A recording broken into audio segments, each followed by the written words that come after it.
வணக்கம் நண்பர்களே, மாத்தியோசி சேனலுக்கு உங்களை வரவேற்கின்றேன். இன்னைக்கு கோழி வளர்ப்பில் லாபம் சம்பாதிக்க மிகவும் முக்கியமான 10 விஷயங்களை மட்டும் தான் பார்க்க போகிறோம். நீங்கள் 50 கோடி வச்சுருந்தாலும் சரி, 5000 கோடி வச்சுருந்தாலும் சரி, இந்த வீடியோ உங்களுக்கு கண்டிப்பாக பயன்படும். பாயிண்ட் 1, சரியான குஞ்சுகளை தேர்ந்தெடுத்து வாங்கணும். நம்மளுடைய நாட்டுக்கோழி வளர்ப்பிலே நிறைய ப்ரீடு இருக்குது. சொனாலி, கைராலி, கருங்கோழி, சிறுவடை, பெருவடை, அசில் கிராஸு, இது மாதிரி நிறைய ப்ரீடு இருக்குது. மார்க்கெட்டில் என்ன டிமாண்ட் இருக்குன்றதை பார்த்து வாங்கணும். வாங்கிறது மட்டும் இல்லாமல் நல்ல ஹேச்சர்லேருந்து மட்டுமே குஞ்சுகளை தேர்ந்தெடுத்து வாங்கணும். ஏன்னா குஞ்சுகள் வீக்கான சிக்ஸ் வாங்கிட்டோன்னா நம்மக்கிட்ட வந்துன்னா இறந்து போயிடுங்க. ஸோ அதனால் வெளியிலேருந்து வாங்கும் போதே பார்த்து கரெக்டான சிக்ஸ்களை தேர்ந்தெடுத்து வாங்கணும். முட்டைக்காக வளர்க்க போகிறீங்களா, கறிக்காக வளர்க்க போகிறீங்களா, என்னன்றதை தேர்ந்தெடுத்து கரெக்டாக பார்த்து வாங்கணும். இது first point. Second point, ப்ரூடிங் management. அப்படி வாங்கின சிக்ஸ்களை 7 நாள் மிகவும் முக்கியம். அந்த டைமில் கரெக்டான டெம்பரேச்சர் நம்ம மெயின்டைன் பண்ணணும். குஞ்சுகள் ஒன்று மேலே ஒன்று ஏறி மிதித்து சாகாமல் இருக்கிற அளவுக்கு இடம் வசதிகள்லாம் நம்ம ரெடி பண்ணணும். ஆக்சிஜன் நல்லா இருக்கிற மாதிரி பார்த்துக்கணும்.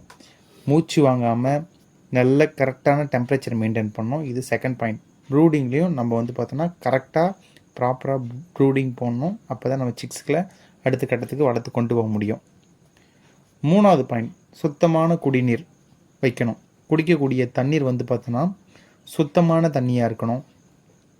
நீங்கள் கீழே பாட்டத்திலே வச்சுன்னா அதிலே எச்சம் போட்டுட்டு அதுங்க பார்த்தோன்னா அதிலே காலை வச்சு ஃபீட்லேயும் வாயை வச்சு திருப்பி இதில் வைக்கும் போது அந்த தண்ணி பார்த்தோன்னா அசுத்தமாக மாறிடும்.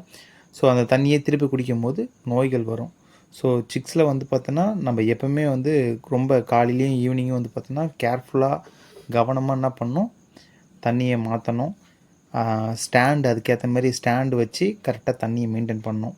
தண்ணி எப்பவுமே பார்த்தோன்னா ஃப்ரெஷ் வாட்டராக இருக்கிறது நல்லது. ஸ்டார்டிங் ஸ்டேஜெல்லாம் தண்ணியை சுட வச்சு ஆற வச்சு நீங்கள் கோழிங்களுக்கு வைக்கிறது ரொம்ப ரொம்ப நல்லது.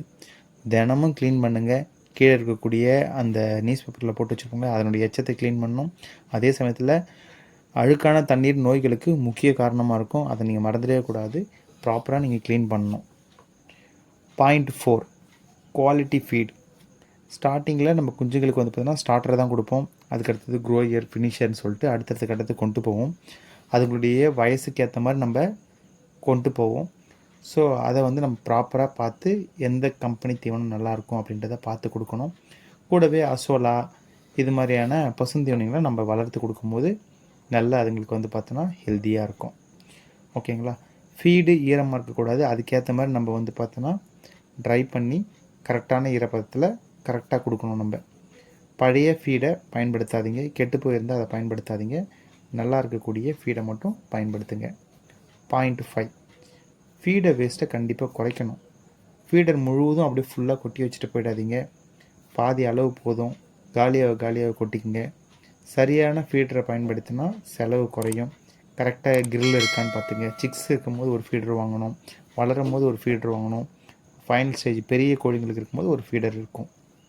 ஸோ அதெல்லாம் நம்ம கரெக்டாக பார்த்து என்ன ஃபீட்ரு, 8 கேஜி ஃபீட்ரு போடணுமா, இல்லை 4 கேஜி ஃபீட்ரு போடணுமா, இல்லை சிக் ஃபீட்ரு போடணுமா, என்னன்றதை பார்த்து கரெக்டாக போட்டு அந்த டைமில் நம்ம வளர்க்கணும். ஸோ தீவன செலவு அதிகமாக வரதுனாலே நம்மளால் பார்த்தோன்னா பண்ணையில் எடுக்கக்கூடிய லாபத்தினாலும் குறைய ஆரம்பிக்கும். ஸோ ரொம்ப ரொம்ப அது முக்கியமானது. Point 6, bio security. ஃபார்முக்கு வெளியிலேருந்து வரவங்களை பார்த்தோன்னா கட்டுப்படுத்தணும். ஏன் அப்படின்னா அவங்க மூலிமா சின்ன சின்ன பாக்டீரியா தொற்றுக்களால நோய் வரத்துக்கு நிறைய வாய்ப்பு இருக்குது. ஸோ அதனால் நம்மளுக்கு பார்த்தோன்னா நோய் கோழிங்களை பார்த்தோன்னா நம்ம ரொம்ப ரிஸ்க் எடுத்து காப்பாற்றுற மாதிரி இருக்கும்.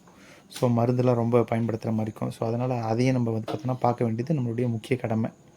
காலனிகளை சுத்தம் செய்யணும். இறந்த கோழிகள் ஏதாச்சும் உடனே அகற்றணும். நோய் வராமல் தடுக்க பயோ செக்யூரிட்டி ரொம்ப ரொம்ப முக்கியம். இதுதான் நோய் தடுப்பு மேலாண்மை ரொம்ப ரொம்ப முக்கியமான விஷயம். நான் இதை ஷார்ட்டாக சொல்லிட்டேன். பட் நோய் தடுப்பு மேலாண்மை கோட்டை விட்டுட்டிங்க அப்படின்னா கோழி வளர்ப்புன்றது ரொம்ப ரொம்ப கஷ்டமாயிடும். வெள்ளை கழிச்சல்னு ஒரு நோய் வரும். அந்த நோயெலாம் வந்துச்சுன்னா பண்ணையே பார்த்தோன்னா காலி பண்ணிட்டு போயிடும். ஸோ அதனால் நம்ம முக்கியமாக அதை கண்டிப்பாக பயன்படுத்தி நோய் தடுப்புக்கான வேலைகளை செஞ்சே ஆகணும்னு சொல்லிட்டு சொல்ல வரேங்க. Point 7, vaccination. தடுப்பூசி அட்டவணையை பார்த்தோன்னா தவறாமல் பின்பற்றுங்க. அது நல்லது. அந்த 7 நாள், 14 நாள், 21 நாள் வேக்சினு, அதுக்கப்புறம் 3 மாதத்துக்கு ஒரு வாட்டி ஆர்டிவிகே, அல்போமரு இதெல்லாம் நீங்கள் வந்து பார்த்தோன்னா யூஷுவலாகவே பயன்படுத்தணும். சரிங்களா? இல்லை என்னால் அப்படி பயன்படுத்த முடியாதுன்னா, மருந்துகள் ஹெர்பல் மெடிசன்ஸ்லாம் இருக்குது. அந்த மெடிசன்ஸ்லாம் நீங்கள் டெய்லியும் குடிக்க வைக்கக்கூடிய தண்ணியில் கலந்து வைக்கலாம். நம்ம கோழிங்களுக்கெல்லாம் அப்படி தான் வச்சுட்டு வரேன். நான் வந்து கேஆர்எம் ஹெர்பல் மெடிசன்ஸ் நம்மளுடைய ப்ராடக்ட் தான் ரெகுலராக வச்சுட்டு வரேன். எந்த நோயுமே கிடையாது. நல்லாயிருக்கு. இதனுடைய ரிசல்ட் ப்ரூஃப் வீடியோஸ் கூட நான் கீழே போடுறேன். நீங்கள் டைம் இருந்தால் செக் பண்ணுங்கள். எங்களுடைய ப்ராடக்ட் தான் யூஸ் பண்ணணும்னு நான் சொல்ல வரல. கண்டிப்பாக நோய் தடுப்பு மேலாண்மைக்கு நீங்கள் வேக்சினேஷன் பண்ணணும். அப்படி வேக்சினேஷன் பண்ண முடியலன்னா இந்த மருந்து கொடுத்தா உங்களுக்கு ரிசல்ட் நல்லா இருக்கும்னு சொல்லிட்டு சொல்ல வரேன். நீங்கள் நார்மல் சண்டைக்கோழி வளர்த்தாலும் சரி, இல்லை வந்து பார்த்தோன்னா சண்டைக்கோழி வளர்த்தாலும் சரி, இல்லை நார்மல் சிறுவடை நாட்டுக்கோழி வளர்த்தாலும் சரி, கண்டிப்பாக நோய் தடுப்பு மேலாண்மைக்கு இந்த வேக்சினேஷன்லாம் ரொம்ப முக்கியம். இல்லை அதுக்கான நோய் எதிர்ப்பு சக்தி மருந்து இது மாதிரி ஹெர்பல் மெடிசன் யூஸ் பண்ணுறது ரொம்ப ரொம்ப முக்கியன்றதுக்காக தான் இதை இவ்வளோ நேரம் நான் சொல்கிறேன். Point 8 farm observation.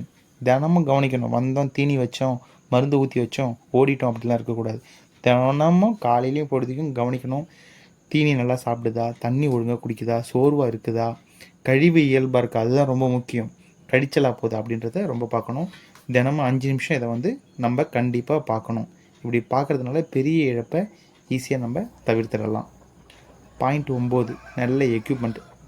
அதுக்கு தேவையான ட்ரிங்கரு, ஃபீடரு இதெல்லாம் நம்ம போடும்போது லேபர் காஸ்ட்டு குறையும், க்ரோத்தும் அதிகரிக்கும், ஃபீடும் வேஸ்ட் ஆகாது. அதுக்கு தேவையான கரெக்டான சிஸ்டமேட்டிக் செட்டப்பை வந்து நம்ம பார்த்தோன்னா பண்ணி வைக்கணும். அப்படி பண்ணும்போது நம்மளுக்கும் வந்து பார்த்தோன்னா வேலை ரொம்ப குறையும். நிறைய கோழிகளை நம்ம ஈஸியாக வளர்க்க முடியும். பாயிண்ட் 10 ரெக்கார்டு எழுதுங்க. தினமும் என்னென்ன செலவாகுது, ஃபீட் காஸ்ட் எவ்வளோ ஆகுது, எவ்வளோ கோழிகள் வாங்கினீங்க, அது எவ்வளோ ரூபாய்க்கு நம்ம விற்க போகிறோம், அதுமாரியான கால்குலேஷன் போடுங்க. எவ்வளோ இறப்பு ஏற்பட்டுடுச்சு, எவ்வளோ வெயிட் இருக்குது, எவ்வளோ இன்கம் வருது, இது மாதிரி ஒவ்வொரு விஷயமும் அதில் எழுதணும். ஒரு நாளைக்கு ஒரு கோழி இப்போ ஒரு சேவல் விற்கிறோம், ஒரு 500 ரூபாய்க்கு போகுதுன்னா அதையுமே எழுதணும். அதேமாதிரி வெளியிலேருந்து தீனி வாங்கிட்டு வரோம், இல்லை வேறு ஏதோ ட்ரிங்கர் ஃபீடர் ஏதோ வாங்குறோன்னா கம்ப்ளீட்டாக அந்த பேட்சுக்கு எவ்வளோ செலவாயிருக்கு, எவ்வளோ நம்மளுக்கு வந்து பார்த்தீங்கன்னா ப்ராஃபிட் வருதுன்றத கணக்கு வழக்கெல்லாம் எழுதுனா தான் நம்மளால் ப்ராஃபிட்டே கரெக்டாக கண்டினியூஸாக பண்ண முடியும். கடைசியாக நண்பர்களே, கோழி வளர்ப்பில் வெற்றி என்பது அதிர்ஷ்டம் அல்ல, சரியான மேனேஜ்மெண்ட் தான் உங்களுக்கு வெற்றியை தரும். இந்த வீடியோ உங்களுக்கு பயனுள்ளதாக இருந்தால் ஒரு லைக் பண்ணுங்கள், உங்கள் நண்பர்களுக்கும் ஷேர் பண்ணுங்கள். இன்னும் இது போன்ற பயனுள்ள பவுல்ட்ரி வீடியோஸ்களை பார்க்க மாத்தியோசி சேனலை சப்ஸ்கிரைப் பண்ணிக்கோங்க. தரமான பவுல்ட்ரி ஃபீடர்ஸ் அண்டு மருந்துகளுக்கு நம்மளுடைய கேஆர்எம் என்டர்பிரைசஸை தொடர்பு கொள்ளுங்கள். நன்றி. அடுத்த வீடியோவில் சந்திப்போம்.